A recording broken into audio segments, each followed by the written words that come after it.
Bom dia, graça e paz. Vamos a mais um capítulo em nossa jornada pelas Escrituras. Hoje, lendo no livro do profeta Zacarias, capítulo de número 13, que na nova versão Almeida atualizada diz o seguinte: Naquele dia haverá uma fonte aberta para a casa de Davi e para os moradores de Jerusalém, para remover o pecado e a impureza. Naquele dia, diz o Senhor dos Exércitos, eliminarei da terra os nomes dos ídolos e não haverá mais memória deles. Também removerei da terra os profetas e o espírito imundo. Se alguém ainda profetizar, seu pai e sua mãe, que geraram, lhe dirão: Você será morto, porque está falando mentiras em nome do Senhor. E seu pai e sua mãe, que o geraram, o matarão à espada quando ele profetizar. Naquele dia, os profetas terão vergonha de suas visões proféticas e nunca mais vestirão um manto de pelos para enganar as pessoas. Pelo contrário, cada um dirá: Eu não sou profeta, sou lavrador. Trabalho no campo desde a minha juventude. Se alguém lhe perguntar: Que feridas são essas nas suas mãos? Ele responderá: São as feridas com que fui ferido na casa dos meus amigos. Levante-se, ó espada, e ataque o meu pastor e aquele que é o meu companheiro, diz o Senhor dos Exércitos. Fira o pastor e as ovelhas ficarão dispersas, e voltarei a minha mão para os pequeninos. Em toda a terra, diz o Senhor, 2/3 delas serão eliminados e morrerão, mas uma terça parte irá sobreviver. Farei essa terça parte passar pelo fogo e a purificarei como se purifica a prata e a provarei como se prova o ouro. Eles invocarão o meu nome e eu os atenderei. Direi: Vocês são o meu povo. E eles responderão: O Senhor é o nosso Deus. Aleluia. Louvado seja o nome do Senhor, nosso Deus. Vamos orar?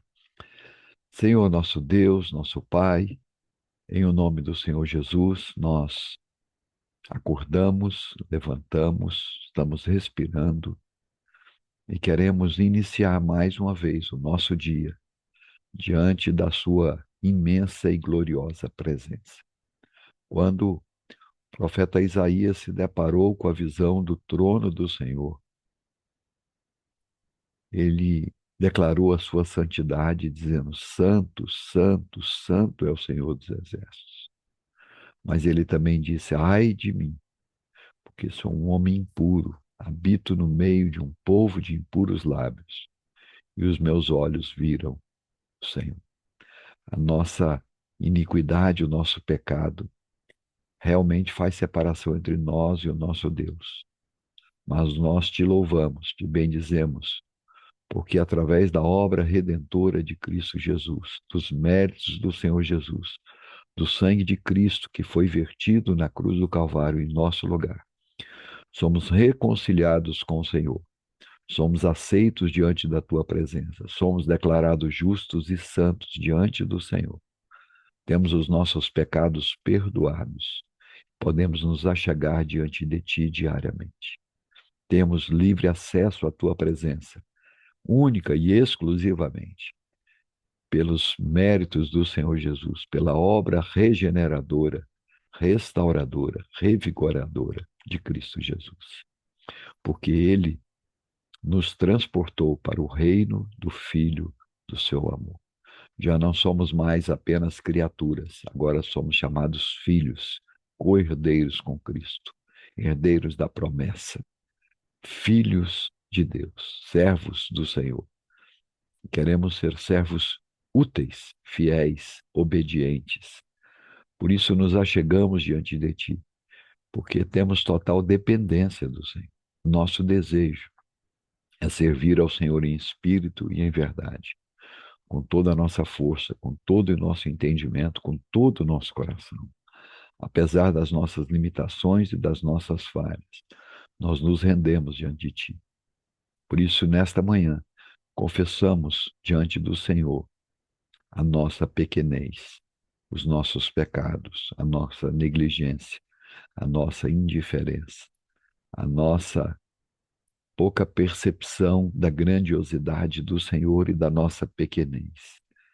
Pedimos perdão pela nossa altivez, pelo nosso orgulho, pela nossa vaidade, pela nossa displicência.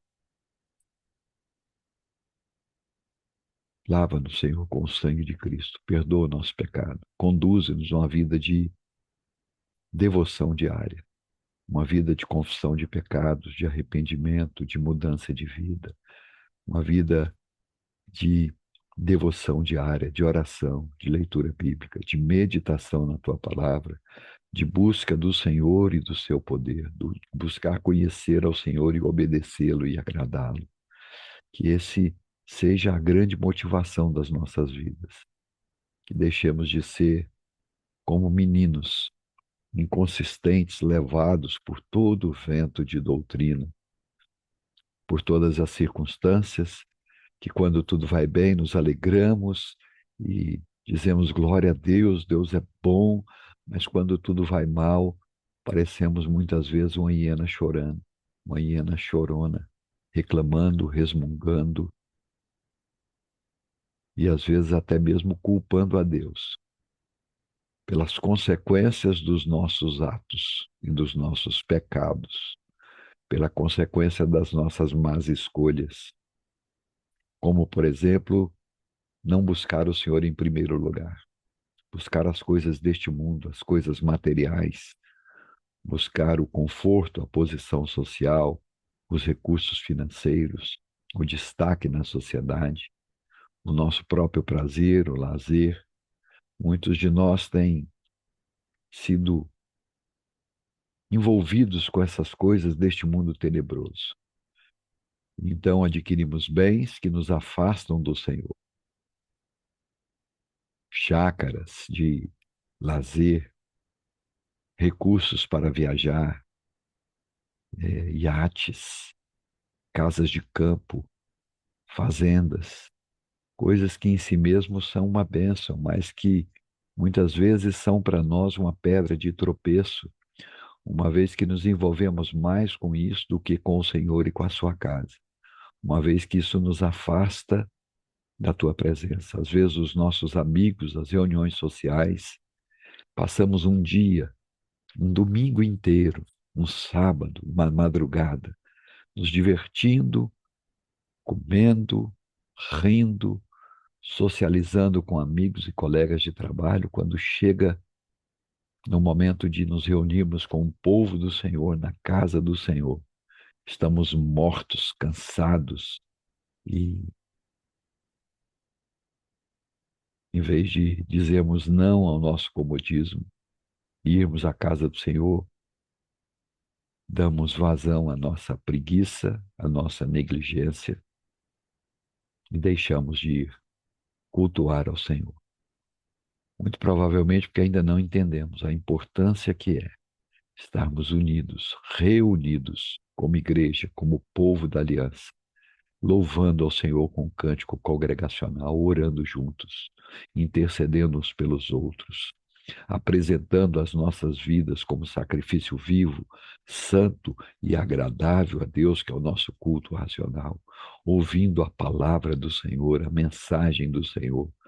Ah, Senhor, dá-nos entendimento de como é importante, como deve ser prioridade nas nossas vidas buscar o Senhor, no secreto do dia a dia, mas também na comunhão, na reunião, na eclésia, na reunião da igreja. Possamos compreender como é importante fazermos parte de um corpo, de uma igreja visível, porque se não estivermos pertencendo à igreja visível, com certeza não fazemos parte da igreja invisível. Dá-nos entendimento da necessidade que temos de trabalhar na tua obra, de contribuir com a tua obra, com os nossos dons, com os nossos talentos, com a nossa energia, com os nossos recursos, com as nossas ofertas, com os nossos dízimos, mas principalmente com o nosso tempo e com a nossa devoção. Que cada um de nós seja envolvido pelo Senhor e entenda essa realidade. Clamamos pelos enfermos, que o Senhor traga cura e restauração. Aqueles que estão recuperando de cirurgia, de procedimentos, que estão aguardando, que o Senhor Vá diante de cada um, afofando a cama, libertando, livrando das dores, dando uma perfeita cicatrização, abençoando a recuperação. Abençoa também aqueles que estão tristes, oprimidos, deprimidos, que sofrem transtornos dos mais variados tipos, que têm a alma ferida. Cura, Senhor. Cura a alma do teu povo. Que a alegria do Senhor, que é a nossa força, invada a nossa mente, o nosso coração diariamente, em especial desses irmãos que sofrem angústia e dor.